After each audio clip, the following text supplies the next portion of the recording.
Hello and good day, Welcome to the Super Good Camping Podcast. My name is Pamela. I'm Tim. And we are from supergoodcamping.com. We are here because we are on a mission to inspire other families to enjoy camping adventures such as we have with our kids. Today, Tim is going to introduce our very special guest. He is, again. So I'd like to introduce a wonderful friend that does some pretty awesome tripping. Some of it's a little sketchy sometimes, certainly for old guys like me. We bonded because somehow very quickly figured out we were tree huggers and like to do lots of things in nature. Animal lover. She also uses bad words, which we won't do on this podcast, but that's part of the reason I think she's awesome. We're filtering today. We're filtering. She loves to travel, both here in Canada and abroad.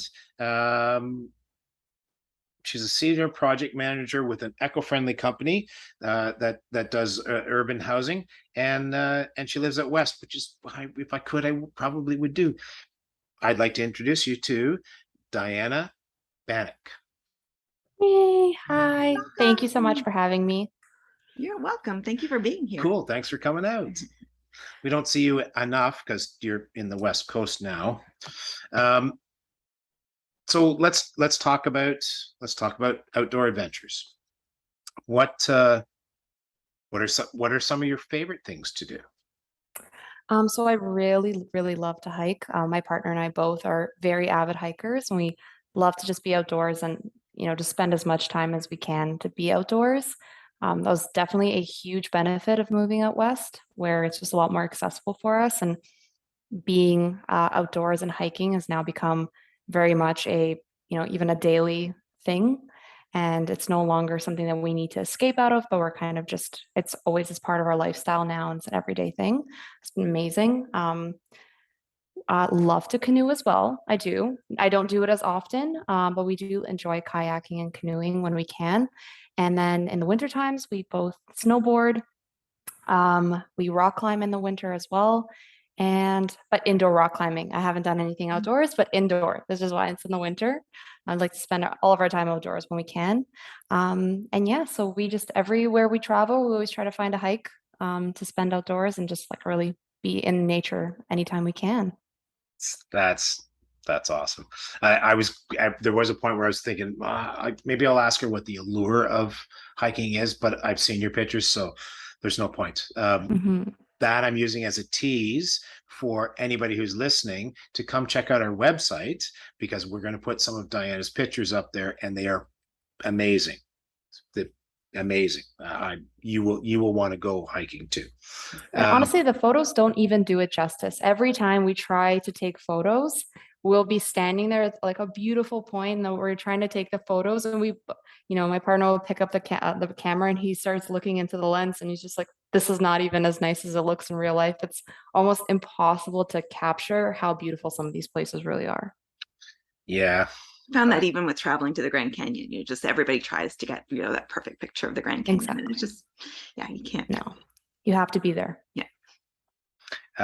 Okay, so when you're getting ready for a trip, which seems to be all the time, what kind of prep do you do? Like physical prep? Do you do workouts? What kind of gear, if you do workouts, do you take into account sort of the hardcoreness of whatever this trip is, whether it's a light duty, whether it's an insane, we're doing 42 degrees up kind of things. What about elevation? How does that play into getting ready for a trip?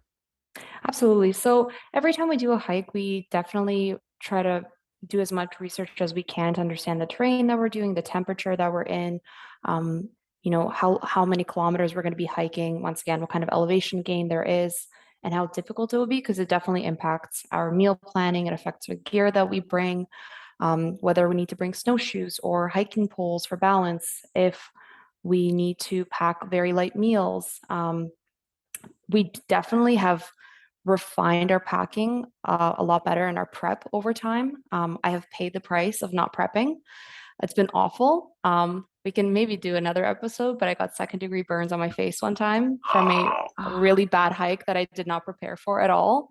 And so I've learned my lesson at a young age, and now we definitely take the time to just really do thorough research in terms of what kind of hike we're getting ourselves into, and then prepping accordingly. So, if we need waterproof shoes or we need gaiters, we need hiking poles, snowshoes, anything like that gets kind of vetted out right at the beginning. So we'll usually put together a really good list of the things that we need. We meal prep very intensely. We've started working really through dehydrated meals and measuring out all of our meals, measuring out our packs for proper ratios. So how much I can carry versus how much my partner can carry is very different. So we don't just split up 30 and 30 pounds. It's usually 25 pounds and 32 pounds for my partner. So we definitely try to find a sweet spot where we're able to carry the weight and survive whatever length is required. We've definitely been a lot more conscious in terms of weight and reading a lot about ultralight hiking and just trying to refine our weight as much as possible, because really the lighter it is, the easier it is for us to keep going. So yeah, I think just a lot of research, a lot of organizing, a lot of lists. We make Excel spreadsheets and Google Drives for every trip. So we try to just really stay on top of it and feel very comfortable going into it. Cool. So I just want to say that justifies I do the same thing, only I'm old school. So I do it on paper, but I do type them up. I'd make an insane number of lists, and thank you for justifying what I do. Validating it, validating Absolutely. the crazy. Oh, 100%. No, there's no Awesome. other way. And Tents and Timber reference that as well, that they enjoy a lot of that, the actual trip planning, getting their food just right and getting their packing just right. Yeah, and then come back from a trip and go, yeah, we did exactly the right things. We got the right amount of food.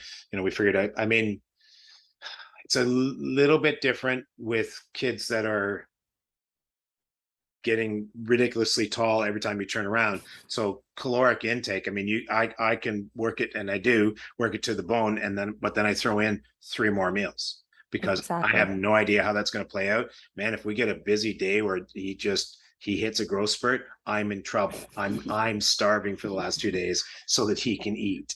It's like that. So yeah. Absolutely. No, we even we've gone to a point where we make all these meals, we're just constantly thinking about ways to make it better. We're just tinkering all the time. And then even when we're on the trail, we've made our meal, we eat it, and as we're eating, we're just like, was this enough of this? Was it enough of this? Are you satisfied right now? Should we pack more? And then we just take so many little notes. And then the next time we're prepping, we're like, remember, we were not satisfied enough. We need to do more. We need more calories. And yeah, it's definitely it's a constant work in progress, which I almost love. Just always refining and getting better, and just seeing such a huge difference over time. Cool. And camping stuff all the time. Yay. Yeah. Yeah. So very quick slide in there. Meals. So do you buy all your meals? Do you do any dehydrating on your own? How does that play out? So we have considered dehydrating on our own, but it doesn't really seem to be worthwhile. We've never purchased the dehydrated meals, the ones they sell at Mech. I find them exceptionally expensive on a per meal basis. It's ridiculous. Yeah. So we have actually sourced a lot of great dehydrated meals and ingredients where we've made our own meals. And I'm talking like tuna in packets and pulled pork that are in packets, and all you need is water. So when we cook, the only thing we ever bring is a jet boil. We only boil water. So if we can boil water, that's the only meals we have as options. If we're car camping, then we'll barbecue some steaks and enjoy ourselves. But if we are on a backcountry camping trip, really the only option we have for cooking is hot water. So if we can't make it with hot water, we don't eat it. So we've been definitely tinkering a lot more with dehydrated, with mashed potatoes, with noodles, with dehydrated veggies. Bulk Barn's been amazing and a huge saving grace for just finding dehydrated foods. So we've definitely been taking a lot of time to try out different recipes to find something that is both really high in calorie, but savory and delicious and satisfying after a hike. We've definitely had our fair share of prison food meals where you just you eat it, you're like, this is just for sustenance, and it's awful. Yeah. But we've had a few, meals where we're like, this is genuinely so delicious, and I would eat this even if I wasn't very hungry, like wasn't, desperate for food right now, I would definitely still enjoy it. So we've had a few successes so far. Cool. All right, cool. I can work with that. So gear choices. Obviously, there are seasonal differences, but like essentials for hiking, hiking poles, killer hiking boots. What else? Boots, I think, is probably one of the number one. I would also say really good socks has been a huge game changer. So getting like the sock liners, or even they have these really cool, they're like Frogger socks, but really, really great so that you don't get blisters and you can survive much longer. Hiking poles have also been a substantial, like such a huge difference. We only got them for Mount Assiniboine last year because we read so much about people recommending hiking poles and we thought we should. And then after that point, we've been using them so often, even on shorter hikes. They just make such a huge difference. And just for practicing the skill of using hiking poles, because they are only effective if you know how to properly use them. Otherwise, they definitely can actually cause a lot of pain, like joint pain, if you don't know how to use them. Otherwise, I would say a bag, a really good cooking stove is really great. I mean, we save so much fuel with our jet boil. It was definitely a huge investment. It's very expensive compared to other options, but our water boils so fast. It's so compact, so efficient. So it saved us a lot of time and fuel. And then I think those would be number ones. Yeah, everything else, it's like we're still improving on. Haven't perfected just yet. Well, that's good. I mean, that's I've been doing it forever. Thomas and I every year look at go, okay, cool. You know what? We don't have a jet boil. We've got an MSR Pocket Rocket 2. It is wickedly efficient, but Mhm. I picked up a windshield this year to Yes. make it be much more along the idea of a jet boil. But now I've added my weight to the pack. So Exactly. how am I going to play that for, so yeah, it's great to tweak that sort of stuff all the time. So I would hazard that probably the smartest move is, well, maybe not when you're getting into it, but once you're into it a bit, buy as opposed to rent anything. Yeah. Just because then it suits you.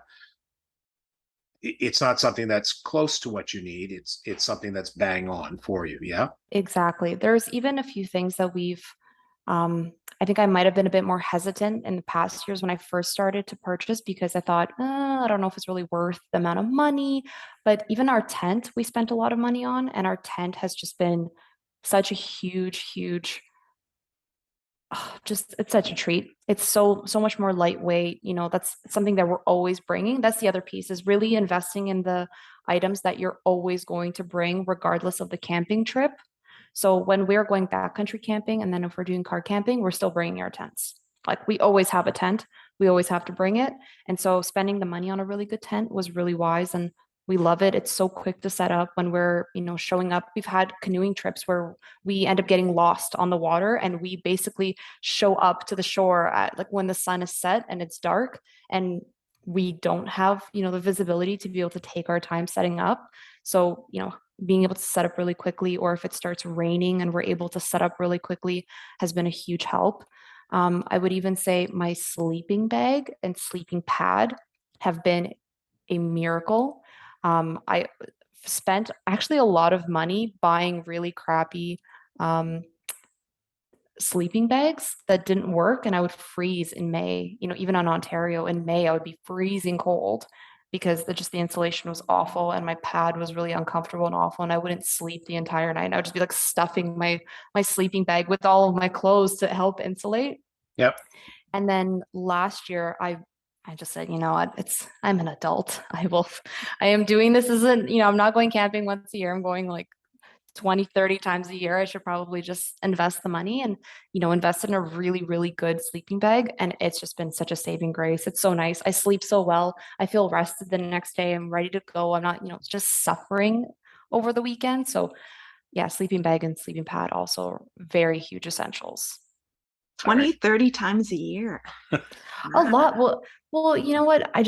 Especially now that we've moved out west, we're finding that we're going camping, you know, on a Friday night, we don't have plans.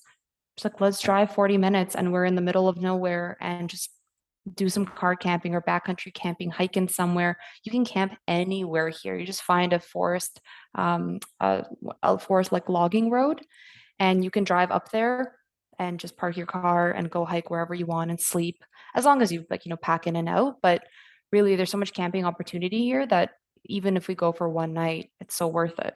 So Amazing. Jealous. I was gonna say something. Jealous.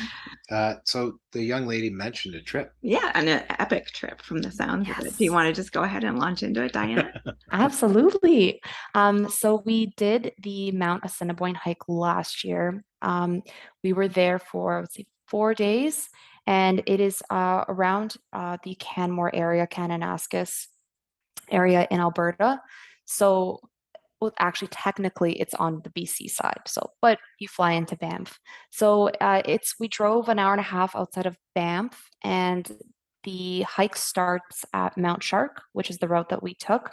So for Mount Assiniboine, it's considered the Matterhorn of the Rockies. It's really, really beautiful. It's located on the Great Divide, like the Great Continental Divide. And in order to access the mountain, it's only by hiking in or helicopter. The helicopter is like $200 each way, but it's only 8 minutes. So it's definitely worth in terms of the time. It's lovely. Or you can hike in. So there's 3 different access routes for hiking in. You can go through Mount Shark Trailhead, through Assiniboine Pass. Then there's another route that goes Mount Shark through Wonder Pass.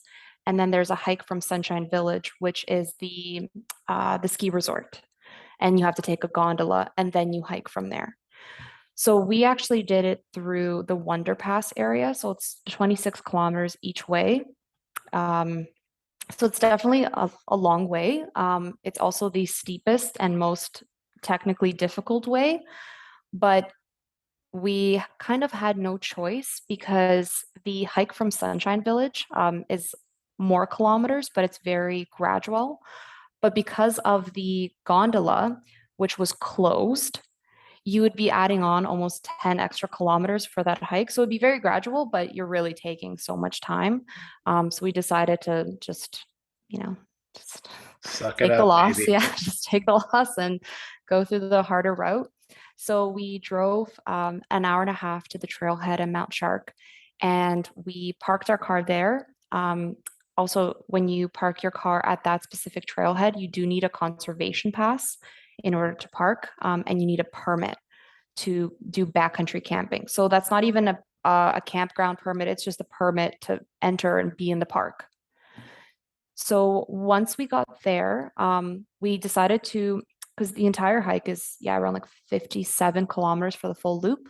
So the first 2 days we spent going into Assiniboine. So it was around 13 kilometers, and then we camped, and then another 13 kilometers, and we got to Assiniboine. So we started the first 13 kilometers, really nice, very, you know, flat, a little bit of an incline, but really, really nice. You get a really great pace, and you're kind of just in forested bush the entire time. And first campsite was really great. Lots of people were there. It was really nice. Just kind of, you know, you get in that, the energy of everyone is en route, everyone's packed, you're ready. You're just like so fired up to be there. It was awesome. And we, in the morning, well, actually, I lied. In the evening, when we got to the campsite, we went to the lake and just like went on a little hike around the area, and we saw a mom moose with a baby moose in the water in the lake. It was so magical. Like sun was setting. The moose was maybe, I would say, like 50 feet away from us, 100 feet, like so close. We didn't even realize the moose was there at first, but another couple had come down where we were near the lake, and they were like wildlife photographers. They were just like, oh my God, wait, don't move. Like, be careful. There's a moose. Yeah, they were just like freaking out. We didn't even realize. But yeah, so there was a moose. It was just so beautiful. And then the next morning, we went back to the same lake to do breakfast. And we noticed 3 moose on the water, and they were once again just out there eating like I guess the seaweed, or I don't know, just Yep. whatever they eat. Yeah, and lilies Water and lilies, stuff. Yeah. Vegetation, yes, yeah, the vegetation. So that was really awesome. And then from there, we actually continued the second half of our hike through Wonder Pass. And that is also 13 kilometers, but this is just like brutal switchbacks, really, really steep. That's where you get all your elevation gain, is through this path. And you're also entering into this area, which is called Bryant Creek. And during basically from July to mid-October, there is like, it's a core area for grizzly bears. And it's not, the Banff Canmore area is in general bear habitat, but this Bryant Creek area is specifically like a core protected area for female grizzlies and their cubs. And there is a really huge volume of, what are they called? Not blueberries. What is it? Oh, I took a note here of like the actual name. Oh, buffalo berries. And so they eat all of these buffalo berries, but they're concentrated in this area. So because they're preparing to hibernate, they're just like eating like crazy, and their cubs are eating like crazy. And apparently there's been a lot of grizzly bear attacks because hikers will be going through this area and they'll scare the mom or the cubs while they're eating these berries on the trail. So it's very much a risk. This is the first time I hiked through very serious grizzly bear territory. I've never kind of done it. It was the first time we had a bear spray on us. Our Turo driver, who actually gave us his bear spray when we rented the car, asked us if we've ever used one, and we're just like, no, like, does that matter? So he actually explained how to use it, because apparently he had someone who used it and wasn't aware of the recoil, and they actually smacked themselves in the face from the recoil while trying to shoot it. So that was just like, yet another thing where, you have bear spray, but you don't actually understand how to use it. And bear spray is not like bug spray. Exactly. And you can't miss. Yeah, you cannot afford to miss. Like, you miss, and it's so much more dangerous that way. With grizzlies? Yeah. Exactly. So we had to basically do this route around the protected area. And it's crazy because you have these the trail just like forks into 3 different trails. And 2 of the trails go through this like protected, restricted area, but there's no signage about it at the trail. So it doesn't, like, there's no line to stop you. It's there because the what are they called? The rangers are still going through there, and you can go through that path with 4 groups of 4 and 2 people on horseback. That's like the only way to go through that path. But there's nothing to block it. So if we hadn't like read about the restricted access and everything else, we would have no idea that this is a protected area, that there's this risk or anything like that. So thank goodness we did, because then we went on the detour area where it's allegedly safer. But I mean, I don't think anything's like that safe when you're going through grizzly territory. And then, so we were going through this hike. It was crazy, just, a lot of switchbacks, a lot of elevation. And then you basically get to the top of Wonder Pass, and it turns into like a beautiful meadow valley. And it's stunning. Like Assiniboine is out there, and you're just like going all the way down and weaving down. You have deer running around throughout the fields. Apparently, people saw the grizzly bear in that meadow, and it's very common to see the grizzlies in the meadows because there's so many berries. And when we were going up, there was a few people coming up this way, like coming back down, and they had mentioned that they saw the bear. So just a, heads up. We didn't see it. All good. So that was great for us. And then, you basically start kind of going down, and you see the Assiniboine Lodge, and then you see Assiniboine, and it's so spectacular and breathtaking. We were just like running down the hill, just so excited. I mean, we were exhausted at this point because just like so many kilometers, so much elevation, but just seeing like the lodge and Assiniboine and like the entire valley, because you just get such a beautiful view. And we were just sprinting down into the lodge and just so fired up and excited, like burst of life. And then, we went all the way to, we stayed at Marvel Lake Campground. And so that one, there's a limited amount of tent pads, and you have to reserve it. We reserved it, I think, like 6 months in advance. You can only camp there if you're reserving. So it is a very intense game of getting your tent pad, and people are checking constantly. Like there's rangers always there. So it's just very like strictly monitored. And yeah, so we stayed there for 2 days. It was really interesting because we get to our tent pad, we're exhausted, just like eating all our food. And then you have people coming in there, flying in from the helicopter. They smell like laundry and clean clothes, just And you sweaty don't. and melting. You're way less stinky than me. I'm going to pause you there for 2 seconds. I got to Yeah, change the battery on the of course. camera. Yeah, so then while we were there, we also did a few other hikes. There's lots to see there, which is why a lot of people like to helicopter in, is you helicopter in, stay at the lodge, stay at a hut, even if you're camping. But then there's so many beautiful trails and hikes to do while you're there. There's like lots of things to fill up your time. So we did, our first hike was, I think it was like 4 a.m. We woke up and we hiked to the Niblet, the Nublet, and the Nub. So it's basically like 3 little cascading peaks, and you get the absolute best view of Assiniboine. We did it in the middle of the night so that we can watch sunrise. Very stressful, very exhausting. I'm not a morning person, so I was just very bitter the entire time. But so stressful because you're not a morning person, or because like light factor and trying to figure out scree and scrabbling and all that sort of jazz. So it's a lot of scrambling at the end. It's pretty like you're just kind of like going up the entire time. So it's pretty exhausting first thing in the morning when you wake up. The other thing, you're still in grizzly territory. So that's very stressful, just in the middle of the night with a headlamp, going through grizzly territory while going uphill the entire time and then scrambling up the side of a mountain. Just, there's a few layers, but probably the grizzly thing is the worst part. Because it's just like constantly in the back of your mind. So we did that. It was super, super cold, very windy, but oh my God, it was so amazing. It was just such a beautiful sunrise. And that's where we got the time lapse that I had sent you. It's cool. Just magical. It was so amazing to be there. So we spent a few hours up there and then did the other little peaks. And then we came down, we went to a few other small lakes down there below. The day after, we went to Og Lake, which is another campground that you would access if you went through the Sunshine Village route.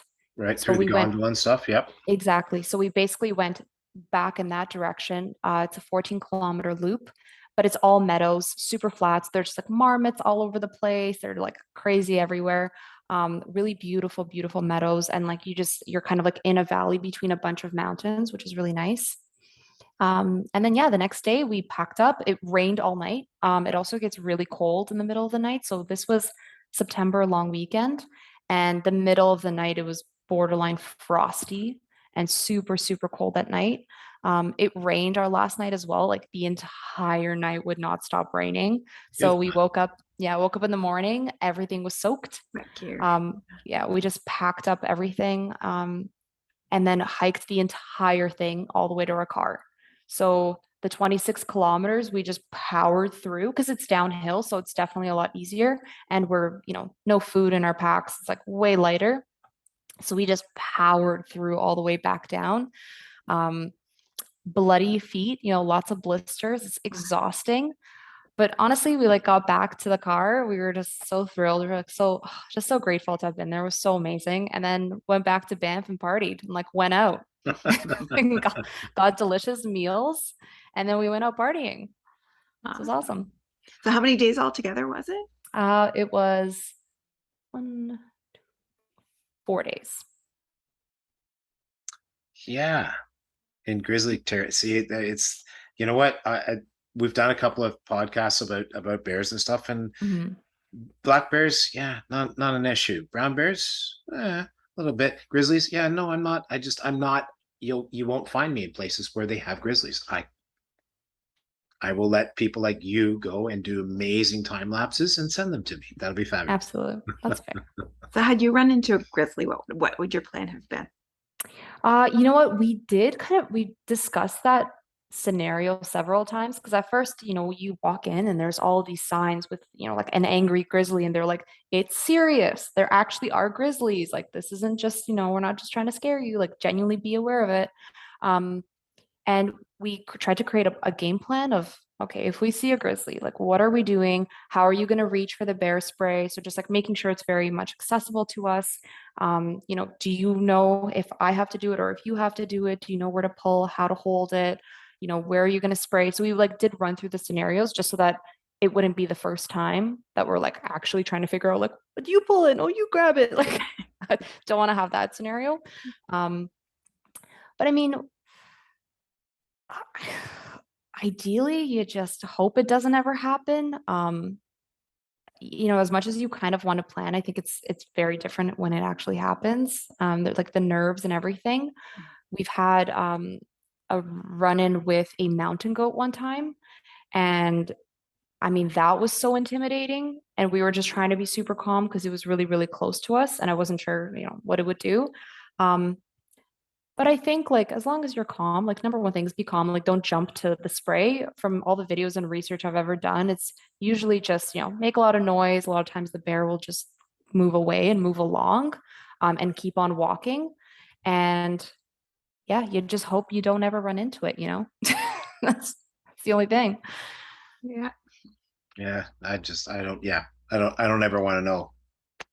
I Me would neither. love to be prepared, but I don't ever want to know how that plays out. Yeah.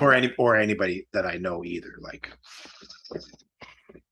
they're big. They scare the crap out of me. So what's your plan for your next big hike? So the next one is actually going to be in 2 weeks. We're doing the West Coast Trail, which is going to be 5 to 6 days. It's, I would say, I think 70 or 75 kilometers. And it's all along, it's on the island in Victoria.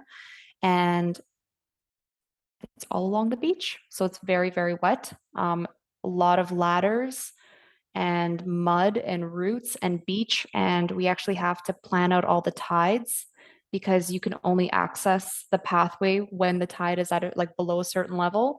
So we have tide maps that we're kind of going through now and just mapping out all of honestly, the time is the big thing. We just went grocery shopping yesterday. Well, actually, no, yesterday and today for all of our meal prep and planning. So we're doing that as well. Once again, the wet thing is a big, big problem. Once your shoes are wet, they're wet. They don't dry instantly. So that's going to be the mud and the wetness and the ladders and the huge distance is going to be a big challenge. Yeah, in our episode with Tents and Timber, they discussed their West Coast Trail trip. Mm-hmm. And awesome. they very much the same things that you just mentioned. Yeah. The tides and the being wet all the time. And they mentioned that the wet on the ladders too, like which I hadn't tied together, but they said, yeah, it gets pretty slick sometimes. Exactly. Humidity. And all the roots and everything. So if you are not able to make it through the sections where the tide's coming, you have to go into the interior of the forest. And I mean, there it's muddy, it's rooty. Oh, it's rough. Cool. Sounds exciting. It does. All right. That sounds awesome. I wish you an amazing trip. I know it will be. The Tents and Timber is a lovely couple that we did. Oh, it's been a while, actually, probably 6 weeks or maybe even 2 months since it's like it's the best trip they ever did. And they're out tripping all the time.